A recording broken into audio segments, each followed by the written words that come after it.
What is up, everybody? Welcome back to the Daily Dose. I'm your host, Dylan Davis. The Daily Dose is brought to you by the Painted Lines Network. So if you're new to the channel, please hit that subscribe button on the Painted Lines YouTube channel and check them out on Twitter at the Painted Lines. You can check me out on Twitter at DylanJD98, or you can check out my co-host with the big head at Matt_McGinty on Twitter. Gint, how are you after that Faithful Fanatic show? You got a little heated up. I wasn't there. I think I fell asleep. This is a different game. This is a more calm, USA Gint here on the Daily Dose right now. But before we get into our so today we're gonna have Sixers Raptors review to start the show. We're gonna get into, since this is our last episode before the new year hits, we're gonna do our Philadelphia sports New Year resolution wish list for each of the four teams in our city. So it's going to be a fun show, guys. Comment, I'll send you the link. I'll put the link in the comments if you guys want to call in and chat with us for a little bit. But again, let's start with the Philadelphia 76ers 100-93 victory over the Toronto Raptors last night. The Philadelphia 76ers did not lose a game at the Wells Fargo Center in 2020. That was pointed out after the game. So that was a pretty cool stat, even though, the whole COVID thing kind of happened. But anyway, nonetheless, again, a win is a win. We're only 4 games in. The new system, the new players, the spacing, everything's still working itself out. The wrinkles are trying to be ironed out early in the season, but they are 3-1 nonetheless after that win. It's the second time this season they've held a team to under 100 points. The Sixers were down for most of the first half. They end up clawing their way back to tie it with 45 seconds left in the first half, and they let Toronto go on an 8-0 run in the final 45 seconds, which at the time I thought was an absolute killer. I thought that was going to hurt to start the second half. And then, they're down 10, 9, 12, 14 here and just back and forth in the second half, and they claw their way back again. Why? Because their defense only gave up 37 points against the Raptors in the second half. And they never got discouraged. They only shot like 23 or 28% in the first half. The Raptors shot the lights out from beyond the arc in the first half.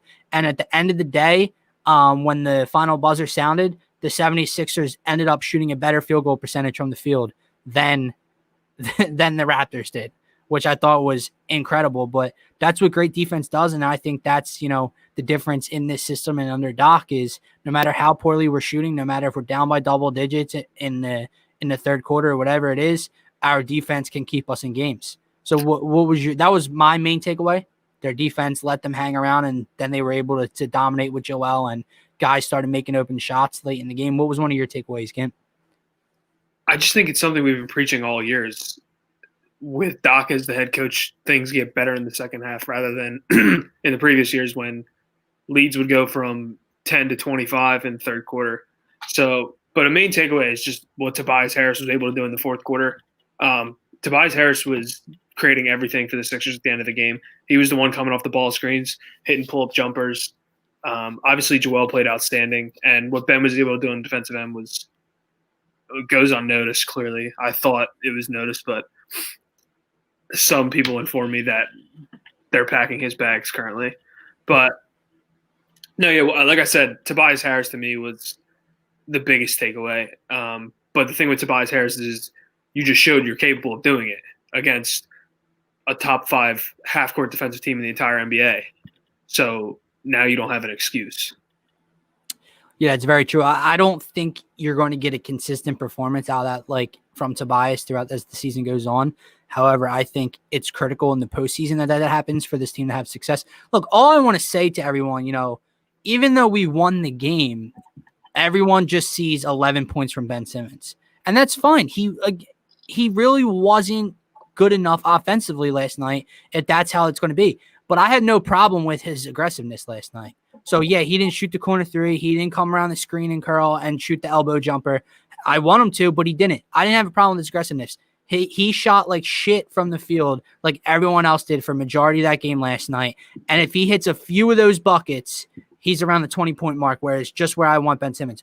All I'm trying to say is, again, didn't we expect this team to have issues in the first couple weeks of the season with, a new system, new coaching staff, 5 new pieces to this roster, and really no 2 preseason games and no real training camp. So they're 3-1 while having these issues. And I'm not saying these issues can keep occurring as the season progresses and into the postseason. They won't have success that way. I'm not saying that. But for now, 4 games in and they're 3-1 with these issues, relax. Enjoy a big win. We do not win that game last year. We do not win the Wizards game last year. And have faith that they'll iron out the wrinkles. My God, dude, how excited were people in this city for the Sixers to come back this season because of Daryl Morey and Doc Rivers and the pieces they've acquired for the 3-point shooting and floor spacing. My other takeaway, segueing into that, is what me and you have been talking about last night during the game, today on the Faithful Fanatics. They're not hitting shots.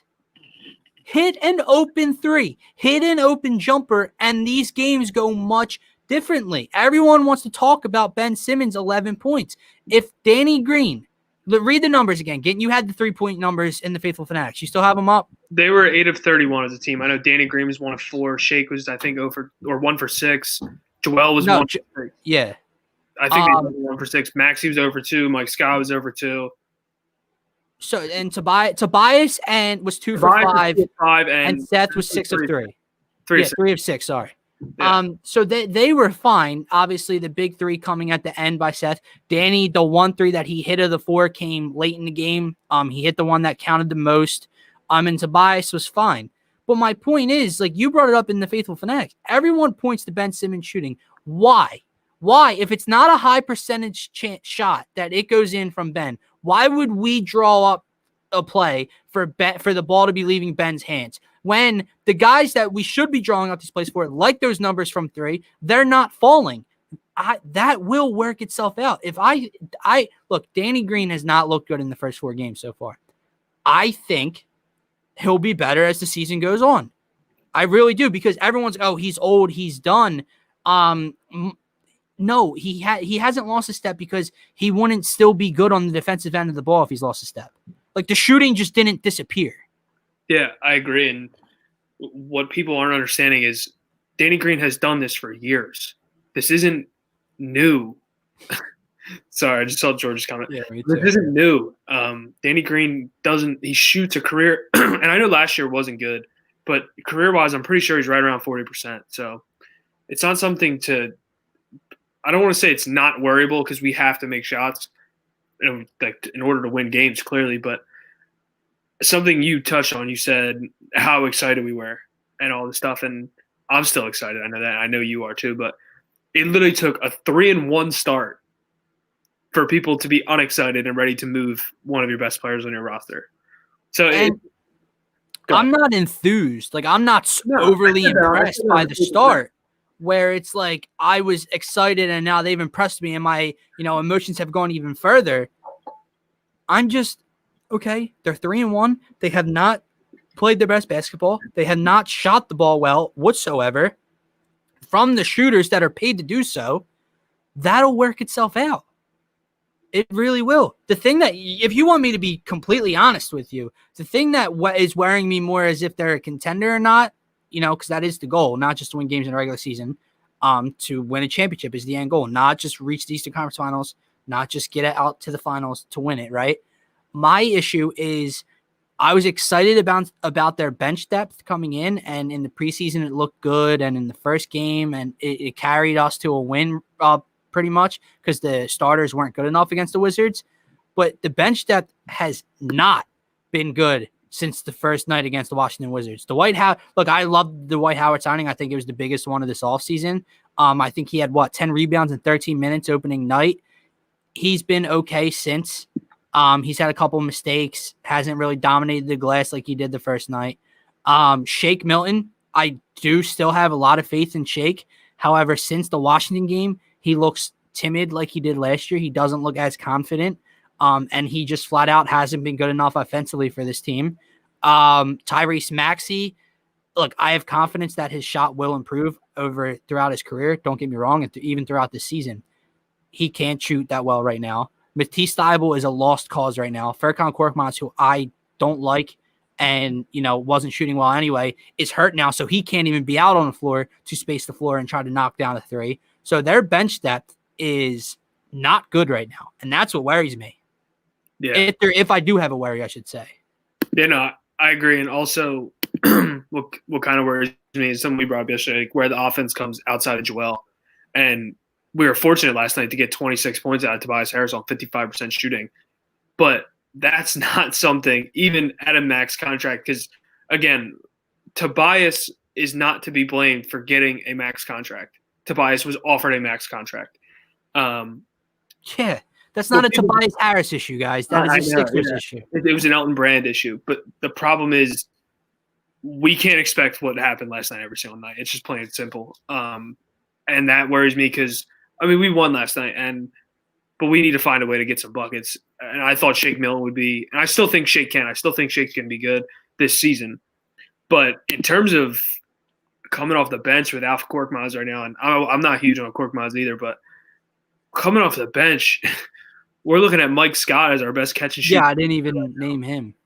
So I still think the move is to bring Curry to the bench. And I know people want to see how the starters pan out, but I don't see – I just hate the fact that Mike Scott is the best catch-and-shoot jump shooter off the bench. Yeah. And like we said on the Faithful Fanatics, like maybe more is less with Seth Curry. And don't get me wrong, Seth Curry was huge last night. Absolutely huge. And he was huge against the Wizards, and he was fine against the Knicks, and the whole team stunk against Cleveland on the road. But there's a few comments I want to get to here. Dibes says, just when I thought the Eagles season was exhausted, Sixers are 3-1 with the fourth best defense and showed a ton of heart/fight last night, and fans are still panicking. Absolutely agree. Marquise says it's knocking down shots and playing good on the road with heart like they do at home. That's the biggest thing. The Cleveland game, even without Joel, there's just an energy you can tell with this team when they don't have it. They have to bring that, and that's something I think Doc will get out of this team as the season progresses. Dibe says, talking about Tobias Harris, Tobias had a higher usage rate than Ben and Shake last night and was much more effective, something to keep an eye on. Ty Book says they had to be better offensively when JoJo isn't on the court. The production hasn't been there yet, but it's early. The sky isn't falling. It's just cloudy. That's probably the best way I can phrase that, right, Gint? Partly sunny. Partly. Okay, yeah. Dibe says they are prepping Shake to start. It's going to happen in time, and that's fine. But my point is about Shake, and this is not me being too critical of Shake. It's just I think Shake Milton is going to be – he's going to have a huge role for this team to have success this season and moving forward. But, there was a time when people thought Matisse Thybulle was untouchable. Everyone's ready to announce Shake as the sixth man of the year, and I had hopes that he could be, and he still very well could. My issue is he has not looked very good outside of Game 1 against Washington Wizards. So if they're prepping him to start, he is not proving himself coming off the bench enough to start. That's my issue. Like, you're right, again. Like, yeah, Seth Curry off the bench instead of Shake could be a little better maybe, but I don't know. Let me get to some of these comments because I haven't read all of them yet. Steven, beating the Raptors was like the time Smokey and Craig caught Lil Chris on his bike and whipped him with the belt in the movie Friday. I have never seen Friday. Have you? I know. No, I'm sure Dives has. Yeah. No, Friday's I know I should have seen it. My uncle's told me 1,000 times to watch Friday. Big Shane Gillis says, if you start Shake, do you start Green or Carry alongside? I think the answer to that lies more in the bench pieces and which player would impact the bench in the most productive way possible. I agree. I think Danny would start, and I think Carry would have to come off the bench because Carry's going to give you much more offensively that would replace Shake's offense off the floor, and Danny can just be that defensive specialist and hit a couple threes, hopefully, with the starting five. And Ty says, I really think Shake just needs to get a little wet behind the ears. Timid is a great way to put it. Hope he finds his feet. Me too. Look, man, I have faith that he will. I'm not sitting here, calling everyone out saying they were wrong about Shake Milton. My thing is, if they are prepping him to start, he needs to perform better off the bench right now. 6 points, 10 points, 1 of 6 from 3. That's not going to cut it. And again, he looks to, Shake has a look to him sometimes when his shoulders are a little shrug and he looks like a sad little puppy sometimes on the floor. And that's just timid, not confident shake. Although he did have that one basket late in the game when he got to the rack and somehow got it up and in. So that was really nice to see. Again, should we review our stars of the game from last night? From last night's game. Yours was Shake. Yeah, not the star of the game. and I went Ben Simmons, which if you read the comments or in the media, probably not the best pick either. Although the only thing that was bad about Ben's performance was his field goal percentage. George from our Faithful Fanatic show says Simmons on his primary D assignment. Russ 9 for 22, Barrett 2 for 15, Siakam 8 for 23. Yeah, but Harden had 44 and 17. So yeah, that's the best way to put it. Look, it's really tough, and I'm not going to do this on the show. We just did it for 45 minutes on the Faithful Fanatics, and it turned my hair completely gray almost. So like I said, guys, this is an interactive show, so keep commenting. We'll get to as many comments as we can. Love interacting with you guys, and if you want to call in, I can put the link in the comments, and we can have a quick chat. What else did you take away from last night's game, Gint?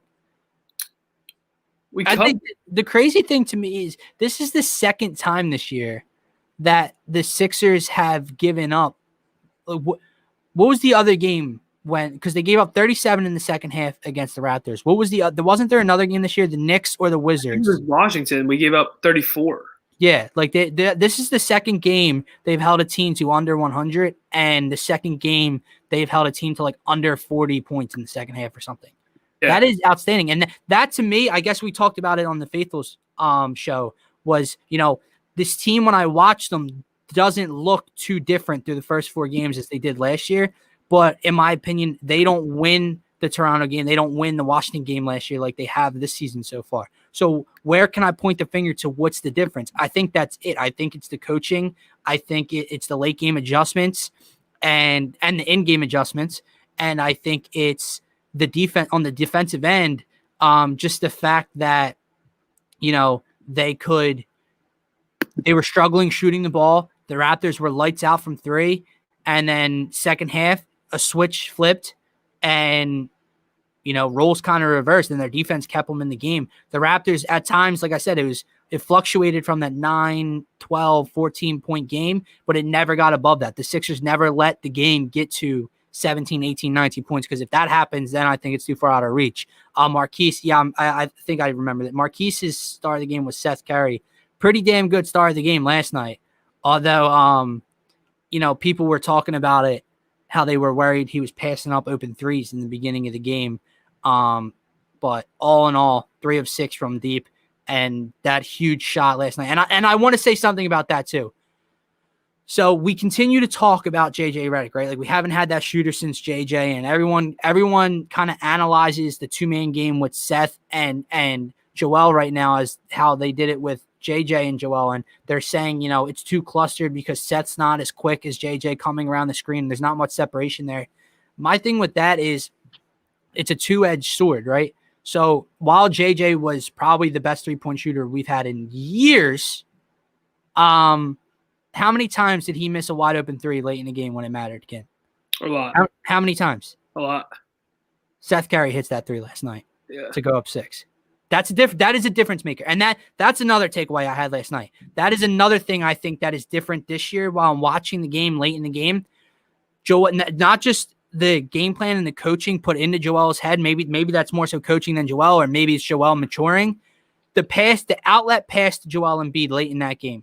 We've said all year, we've said through the first 4 games, Joel looks much more confident and much more consistent passing out of double and triple teams and making the right reads, right? Yeah. So last night, he gets the ball in the post.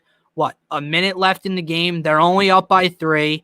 And 4 sets of eyes and 4 bodies run to Joel Embiid down in the post. I'm waiting for Joel to try to draw contact and hope for a foul or throw something up at the rim. And that's what I was waiting for during that play. You know what he does? 4 guys come to him. Bang. Let me kick it out to the 43% career shooter and Seth Curry for a wide open 3, and he buries it. That's a difference maker right there. In the past, I don't think that happens. I think Joel forces something up there. That doesn't happen. Don't even think about it. Then give me another takeaway because I need to get. Yeah, I know. Something I'm going to take away is I think you saw it a lot when Golden State went on their run is the third quarter. And we talked about how in the Cleveland game, everything seemed to be going wrong. Like Larry Nance hitting threes, JaVale McGee was hitting threes, and everything – they were just making every shot they took. And you saw that last night with the Raptors game. But I just can't stress enough how good it is to have a coach that when things are going wrong, things get figured out and there's adjustments made. And it's like the opposite of Brett Brown and Doug Peterson. And it's just such a good feeling. And like I said, I'm excited for the rest of the season. We're only 4 games in. We're 3-1. And I got a comment that says trade Ben Simmons now. So yeah, it says there should only be one conversation. No, the conversation shouldn't be that Joel Embiid put on an unreal performance last night. It should be trade Simmons. Or that Tobias Harris and Seth Curry were absolutely humongous in a win. That is a big win. And I know we talked about it, and Snap's right to a degree. They are not the same Raptors team. I don't have the same fear I had. Like they were – I don't see them as much of a contender, but they are still a very good team in the East. They're going to be tough out every single series they play. Yeah, that gives the Sixers team issues matchup-wise, and they lost their beef, as you put it, in Marc Gasol and Serge Ibaka, but they're still very good in the backcourt. They still have Pascal Siakam for whatever that's worth. But they won that game. They won that game by 7. I'm not saying that's like a huge victory, but to be down by 14 multiple times in the third quarter, 9, 10, 11, 14 points, and you come back and win by 7, that's pretty big, Gint. That's what my message, again, I hate that this has to be a common theme with the Eagles with the quarterback situation. And now the Sixers 4 games in when they're 3-1. Gint, throw up those numbers again so people are clear if they're not hearing me. Okay, get your fingers right. What are you doing? It's wow. Backwards. Wow. It's backwards, bro. Sorry for you held up like 5 fingers. You didn't get the numbers right. That is my co-host, everybody. Oh man, let me get to a few comments here. I'm going to ignore some of these. This one. Yeah, Marquis says. Well, I'm going to go right here. Hold on. Oh wait, hold on. No, sorry. I took away Joel Embiid passing when he's in traffic. He has become a better decision maker now. Absolutely, that's what I just alluded to at the end of the game. That outlet pass to Seth. Embiid decision making has gotten way better. That was a great outlet. Exactly. Yup. Marquise, you are spot on, my man. You are the Daily Dose #1 commenter right now. We're gonna start doing something for that, just because so many of these people piss me off today. I get it. I expect it from this fan base that after a loss from the Sixers, we have this conversation. After a great James Harden performance, we had this conversation.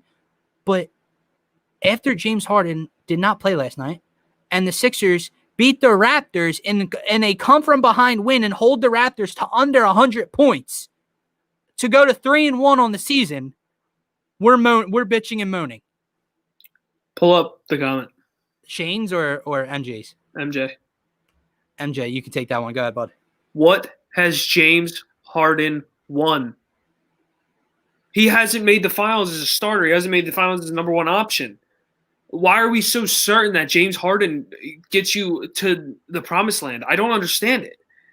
If we were guaranteed an NBA championship this year, and if we got James Harden, I'd punch my ticket right now. But James Harden hasn't won anything. So – all right, keep going. I got distracted for a second. Back. But I'll go here. Hold on. Joel can't play 37 minutes. Ben needs to take some responsibility. Joel playing 37 minutes has no correlation to Ben's play, Nadir. What does that have to do with anything? Nadir, please call in, man. Please. My God. All right, here you go again. Can you explain? Because it confused me a little bit. Not confused me. I knew that it was in the rule book.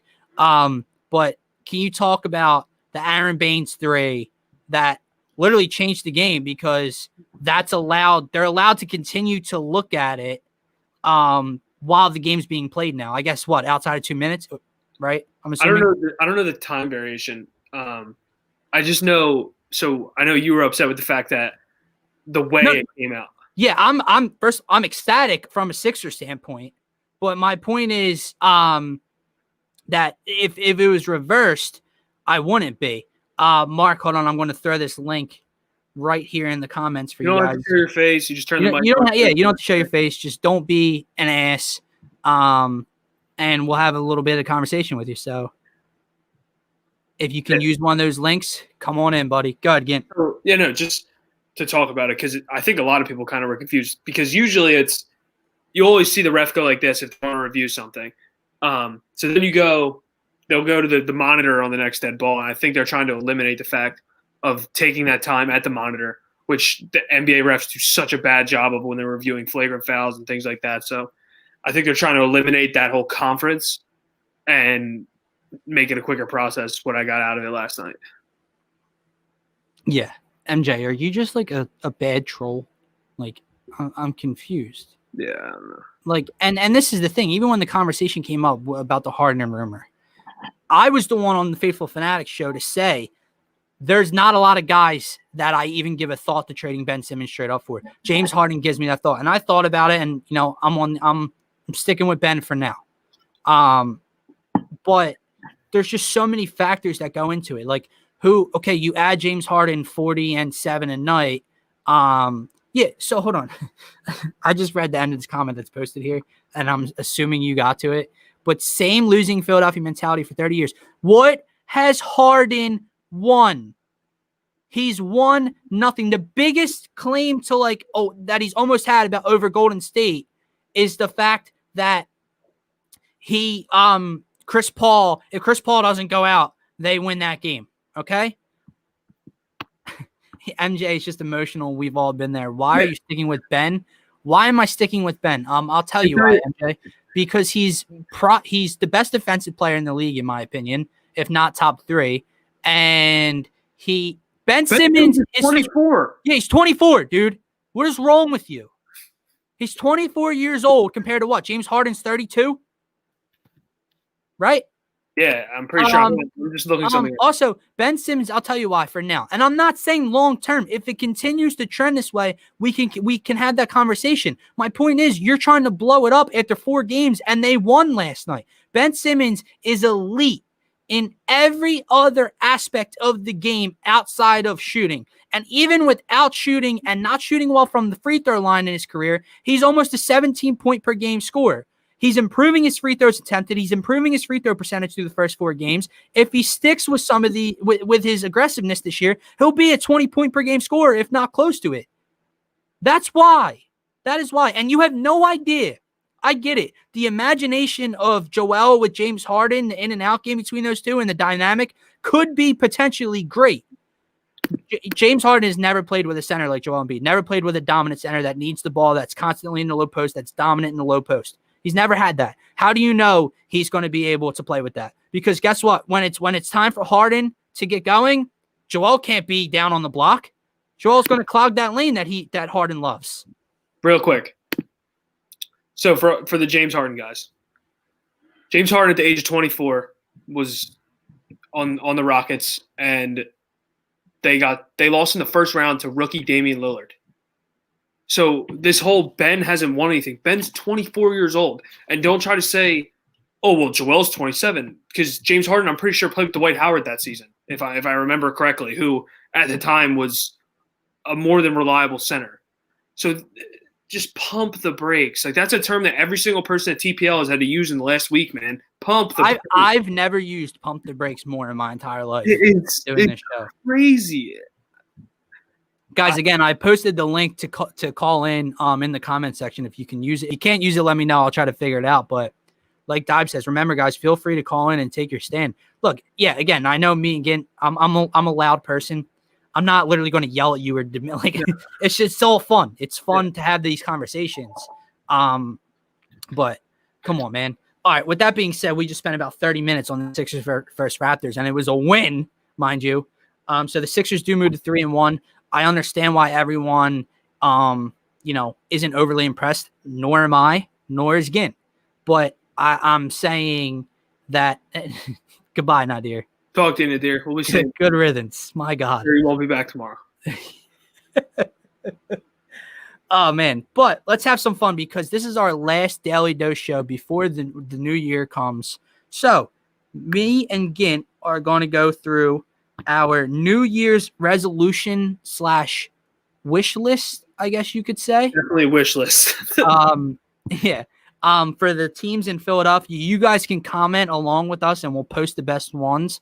But we're going to start with the Flyers simply because they may be the best team in the city, so their list is much shorter. And the last team in green that we're going to get to is going to be as long as probably a CVS receipt. So it's my line. That's disrespectful. All right, guys. So comment along with me again here. Let's start with the Flyers.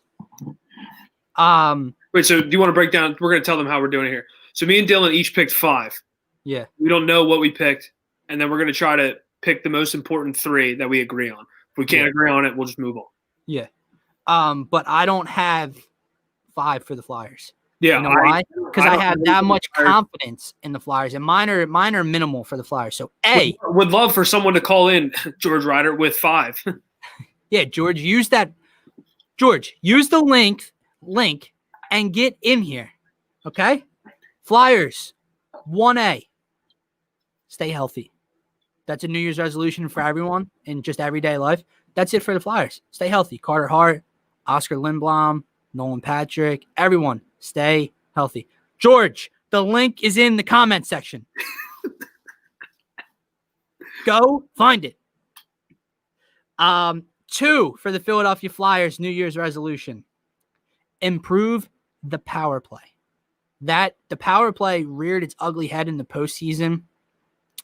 And I don't know, they had some good opportunities at times. You need to improve the zone entry on the power play, and you need to improve the setup of the power play.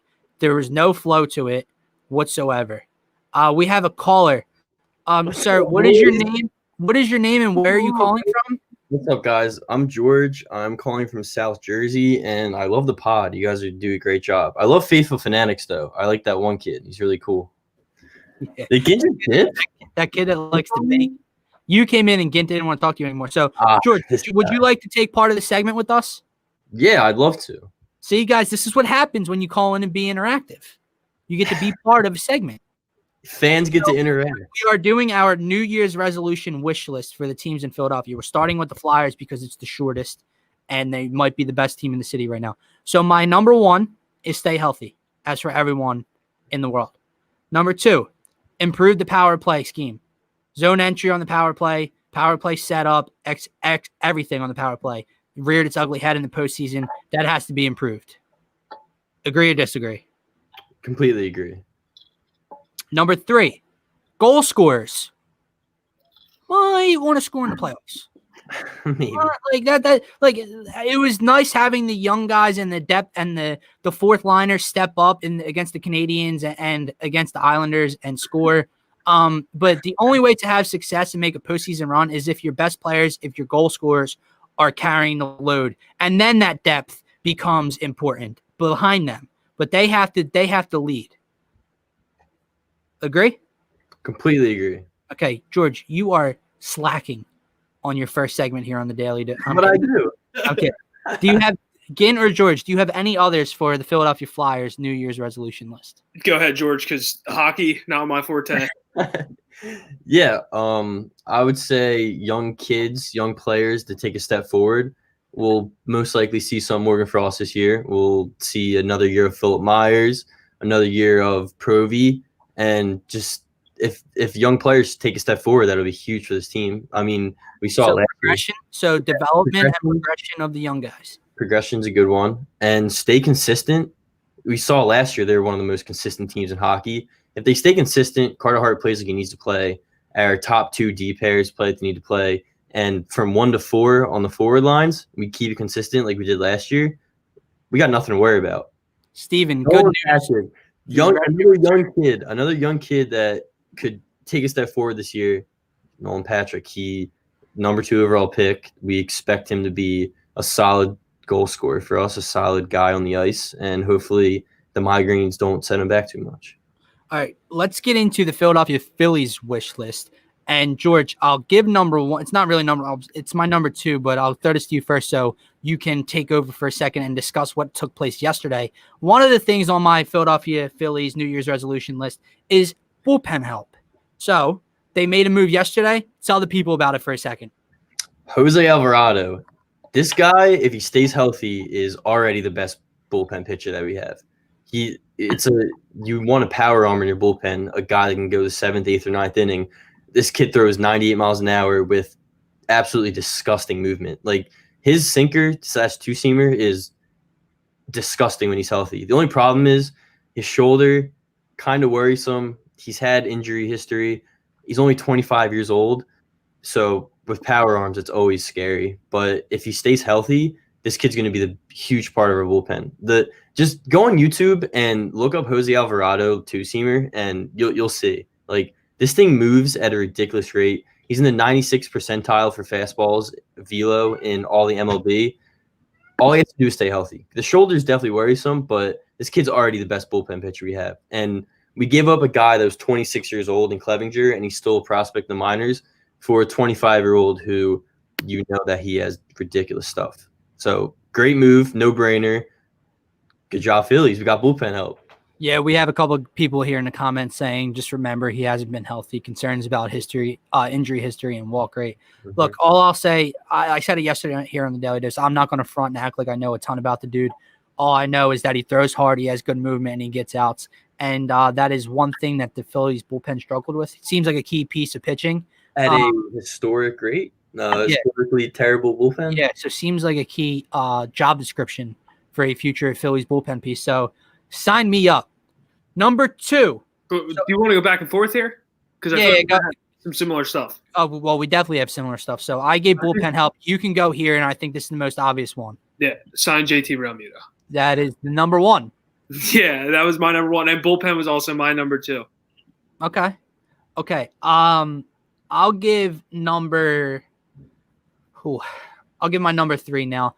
I want to re-sign Didi Gregorius. Love it. I do. Okay. My number three is get a reliable third arm. Oh, that's my number five. Look at that. It's a good one. Get a reliable third arm. Arrieta is off the books this season. Thank God. Now, here's one for you. My number four. Trade, if not both, one of Gene Segura and Rhys Hoskins. I love Rhys Hoskins. I don't know if he's the long-term solution at first base. He's very inconsistent. And Gene Segura went from being a walking spray chart in the batter's box to just struggling for most of the time. He gets injured a lot. And then if you do that, now because Alec Bone's going to take over third base. Didi would take over the shortstop role, right? And then if you keep Rhys, he's at first. And who's your second baseman then? Am I missing? Scotty, yeah. But that's what I was going to say for one of mine is Scott Kingery to prove to me that he's good at baseball. We expect so much from the kid, and you love his fielding, obviously, but you need to see more out of the box with him, no doubt, not even close. So if Scott Kingery can take a step forward this year, that would be huge for this baseball team. And I would love Scott Kingery at second base because that was his primary future Gold Glove position. And then you guys got any others? Yeah, my last one was Alex Bohm to get better. I feel like Phillies players, which I'm a baseball guy, not a huge baseball guy though, but just sometimes don't get better. It's the same consistent, and then it dips up and down. It's almost like a roller coaster. So, but in terms of our top three, we agreed on the top two of JT being the sign, obviously, to get signed, bullpen help. And then my third was a reliable third arm, and yours was to sign Didi? Yeah, but I think if I have to put them in an order, the third arm starter would be my third. So I agree with you. George, do you agree with that order? Yeah, 100%. And it seems like the Didi thing, I would love Didi back. We could have offered Didi 1 year, 18 mil, like off the bat. And Middleton just said no, thank you. So I don't know I don't know how possible it is that he comes back, but I think it's a no-brainer to bring him back. Like, why not? Especially if you had a chance to sign him on a 1-year deal, screw it. I'll give him 3 years. Like, why not? Especially because I'll say you have Bryson Stott, who is going to be up in 2 years maybe, and he's going to be hopefully a reliable middle infielder for us. So it's like a perfect stopgap for him. But we'll see what happens. All right. So Flyers, Phillies wish list or resolution list down. Mark has one here. Or Steven, let's go first. I think Phils may go with Adonis as the third arm. I don't know. That sounds good, George. I loved Adonis Medina, but like I loved him coming up. We'll see what happens. Like they were obviously looking for another arm because they were in the Urena talks until he signed with Detroit. So they're obviously looking for somebody. Adonis could come up and plug in, but I don't know how good he actually is in the MLB. We'll see what happens. Mark here says, my wish list on Phillies is build a farm system. And Steven, I think Eflin took the next step. I mean, I know George's boy is Vinny Velo, so. Don't even put that on me. Oh, man. When we were in the studio, dude, George was team Vinny. That was you see that? You see the change-up? A change-up. All right, let's move on. Let's move on to the team we've spent the most time talking about today, and that's the Philadelphia 76ers. I will give my number one. These are tough. Yeah, this list was like harder than I thought it would be. Yeah, it really was. Mine, I'm going to go with add one more bench scorer. I mean, we see like I looked up the contracts last night after we decided to cut Trey Burke last year, and he's balling right now. He balled in the bubble with Dallas. Watching Alec Burks against us, he just gets buckets. He signed a cheap deal with the Knicks. Like I know we didn't have a lot of cap space, but it's hard. Like if you just didn't screw up one of those two things, like so to me, just one more bench scorer, and I don't mean one more bench shooter. That I need a guy that can create a shot for himself off the bench, which was one of those two players. My first one was finishing the top 3 seeds this year. That's what I was going to say. That's a good one. Thank you, George. Yeah, you're welcome. I like that. I didn't look at it from a standings perspective. Oh, yeah, and I didn't besides literally that one. Okay, because, obviously one of mine would be, at least make it to the Eastern Conference Finals this year. George, go ahead. Make open jump shots. We signed. This is on the spot, but like we signed shooters for a reason. We haven't been shooting well this season. I think it'll come around. Obviously, there are guys that have proven that they can shoot in the past. So make open jump shots. Yeah, I'm just gonna cut you off because that's gonna lead me right into my second one. I said the 3 starting shooters. So Seth, Danny, Tobias, shoot 38% and above from 3. Okay. Look at you guys. Cohesion. Okay, you know what? This is down on my list. But again, I mentioned it to you before we started the Faithful show. So I'm going to bring it up now. I want less 3-point attempts from Joel Embiid throughout this season. I cannot stand a cross half court, dribble up, drop off to Joel Embiid, 3-point attempt, 3 seconds into the shot clock. It is not your best look. It is not your best shot selection early in the shot clock. He had like 4 3-point attempts before halftime last night. I really don't want Joel taking more than 3 or 4 threes a game. It's not your best shot. It's just not. And if he's not going to be on the low post down on the block every possession, I understand that. So I would much rather have, 2 or 3 of those extra threes that he takes a game go to Seth Curry, go to Shake Milton, go to the 3-point shooters on your squad, not your 7-foot center just chucking one up early in the shot clock. Yeah, I can agree with you that. Just to get this, can you click on Steven's comment? Go Blue? Yeah. 2018 National Championship game was a fun one, huh? No, to get to my next one, the last 3 were really tough for me because I didn't really know how to order them. Hold on, this is great. 3 threes tops for JoJo. 4 is probably my tops, and none in the last 4 minutes. It's the truth. It's not your best shot. It's not. Go ahead. Oh, okay. You may speak. The last three were tough to like rank. I put Joel and Ben going all NBA this season. Awesome. I put Ben to shoot coming around the pick and roll game with Joel. Just do that to us. Here we go. How about, if it happens, it happens. It's the only shot I want to see him take a little bit. I'm with you. I don't care for him to take the corner three unless he's wide open. I don't care for any of that. I just want to, like, when he's working the pick and roll with Joel, take the pull up jumper from the elbow. Not every time, twice a game.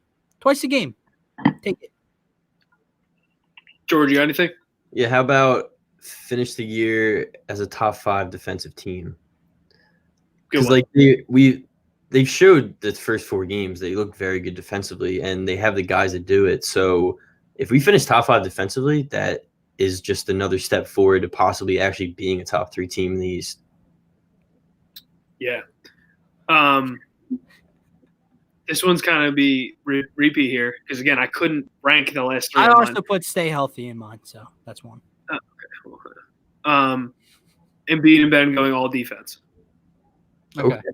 I also want to throw this out there for the viewers real quick because I said this to Gate and George and they, answered quickly in our group chat last night.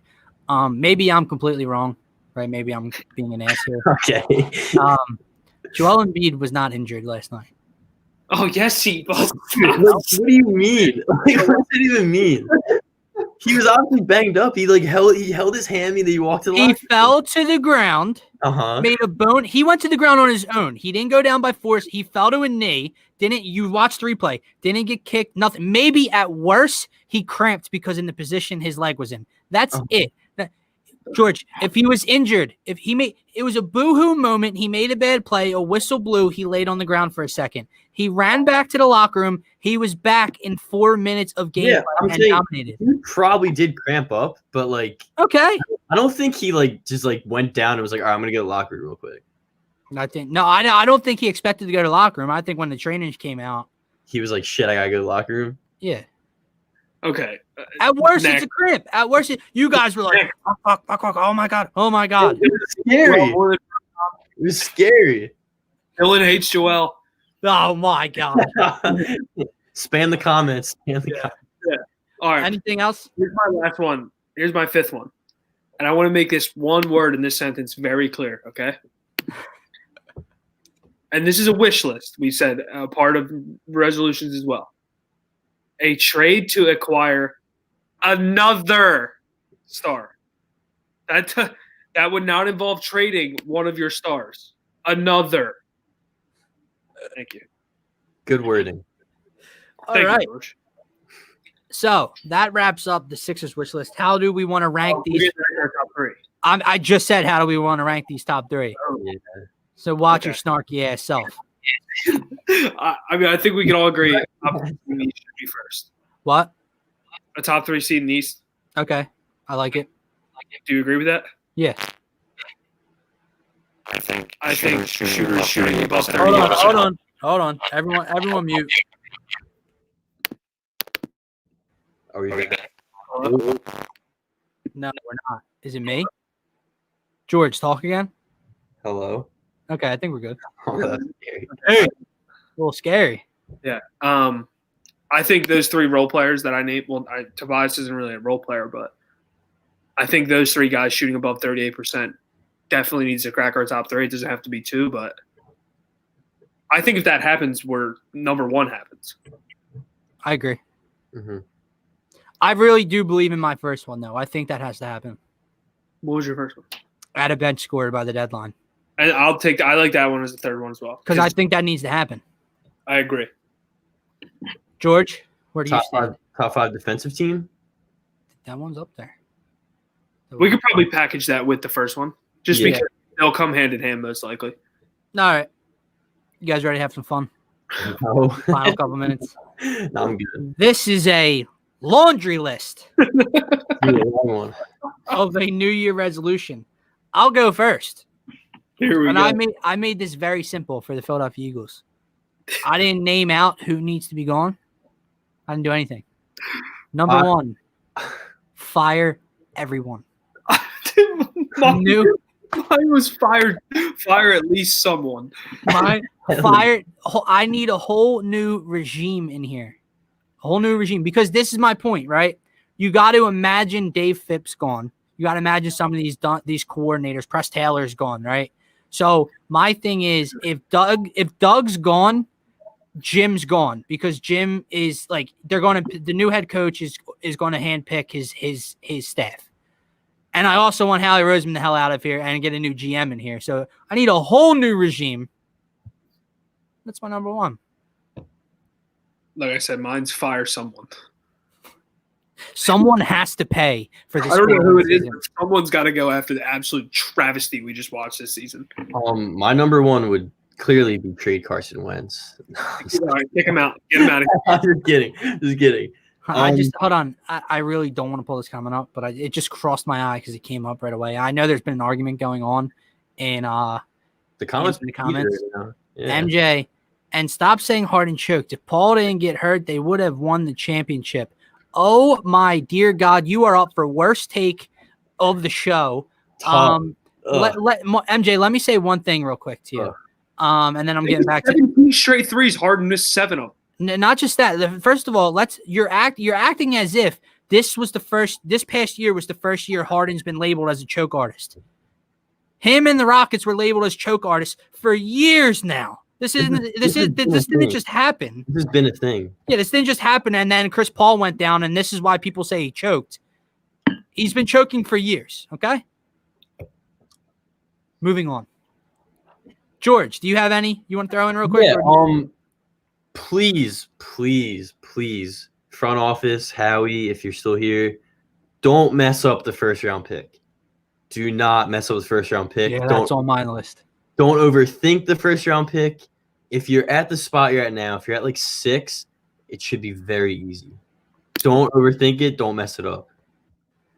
Yeah, you cannot miss on this pick. If they miss on this pick, first of all, Howie Roseman, that's farther down my wish list. Howie Roseman cannot be in charge of the draft.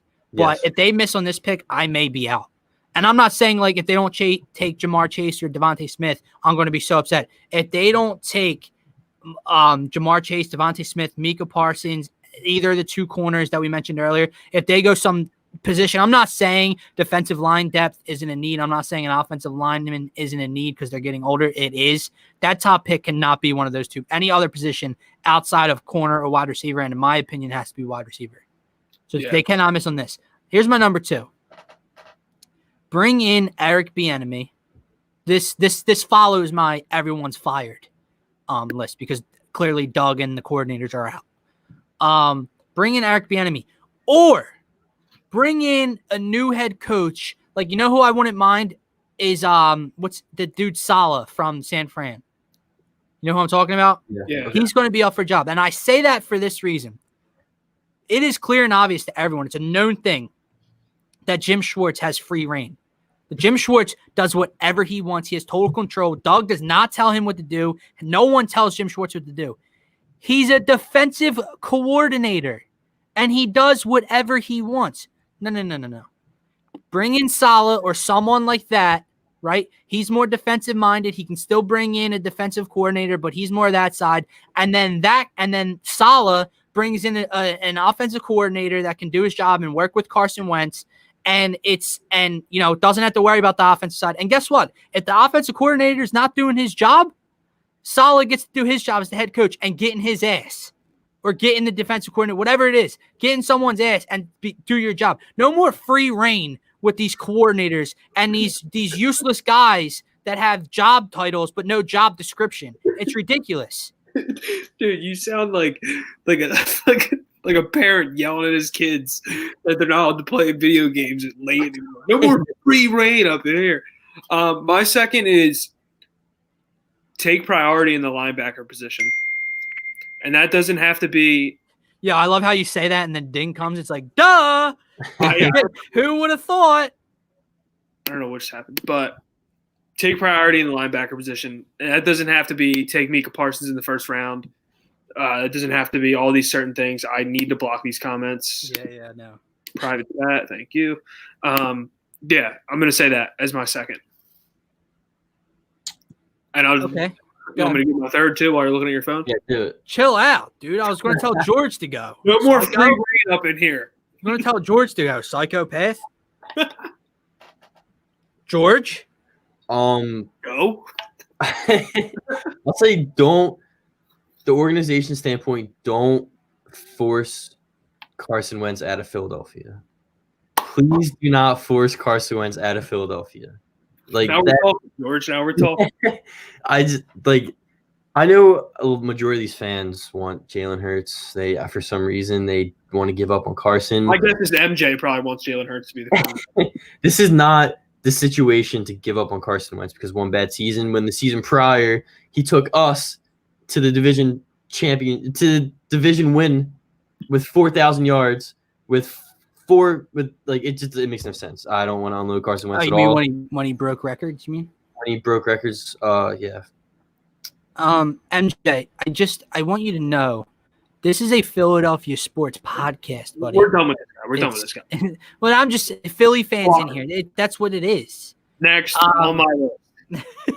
If you are to take a wide receiver in the draft him out of the SEC. Amazing. That's a good one. Where's the Bing? Bing, come on. Yeah. My next one. I'll do another because George kind of stole mine.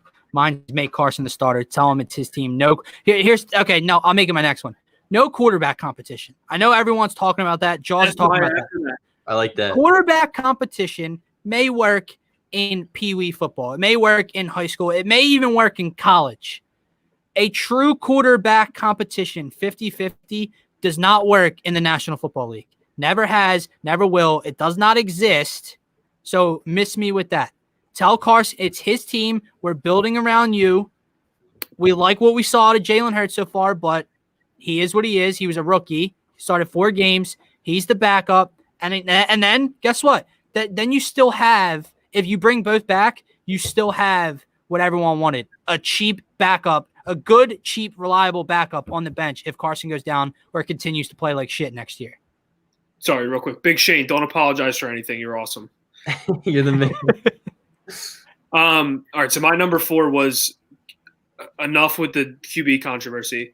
So my number 5 was get someone in the secondary not named Darius Slay that doesn't stink. Good. This team stinks. I'll say this, too. Jalen Mills. See you, bud. We'll talk to you. Well, he's an unrestricted. Yeah, he's an unrestricted free agent. Yeah, don't offer him anything. See you, bub. All right. God, George. Do something to improve the offensive line. Like, no matter if it's ship off big contracts to make room for an O-lineman, do anything you can to protect, hopefully, Carson Wentz next season. Because we saw with an O-line like we had this year, Carson has no time to do anything, and he doesn't have the mobility he used to. So you got to do something to improve the offensive line. Okay. One of mine was upgrade cornerback too, like Ginn said. Lastly, get out of cap hell or start. Not gonna happen. No, start the job to get out of cap hell. Shed cap.